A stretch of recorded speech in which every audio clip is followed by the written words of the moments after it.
أعوذ بالله من الشيطان الرجيم. بسم الله الرحمن الرحيم.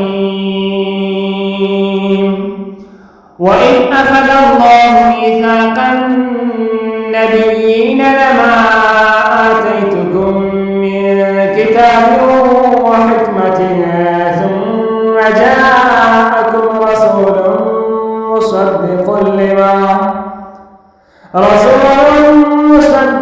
لما معكم لتؤمنن به ولتنصرنه قال أقررتم وأخذتم على ذلكم إصري قالوا أقررنا قال فاشهدوا وأنا معكم من الشاهدين.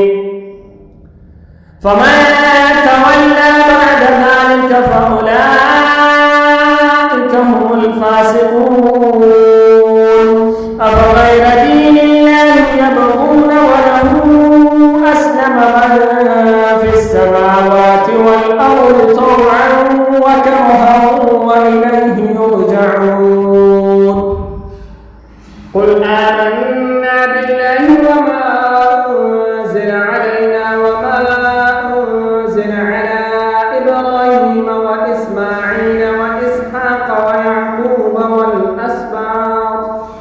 والأسباط وما أوتي موسى وعيسى والنبيون من ربهم لا نفرق بين أحد منهم ونحن له مسلمون.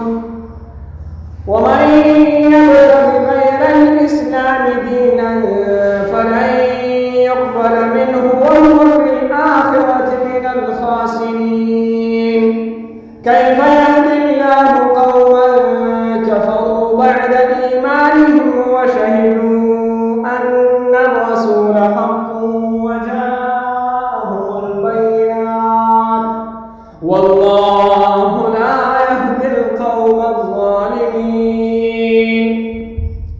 أولئك جزاؤهم أن عليهم لعنة الله والملائكة والناس أجمعين خالدين فيها لا يخفف عنهم العذاب ولا هم ينظرون إلا الذين تابوا من بعد ذلك وأصلحوا فإن الله غفور رحيم. إن الذين كفروا بعد إيمانهم ثم ازدادوا كفرا لا تقبل توبتهم وأولئك هم الضالون. إن الذين كفروا وماتوا وهم كفار فلن يقبل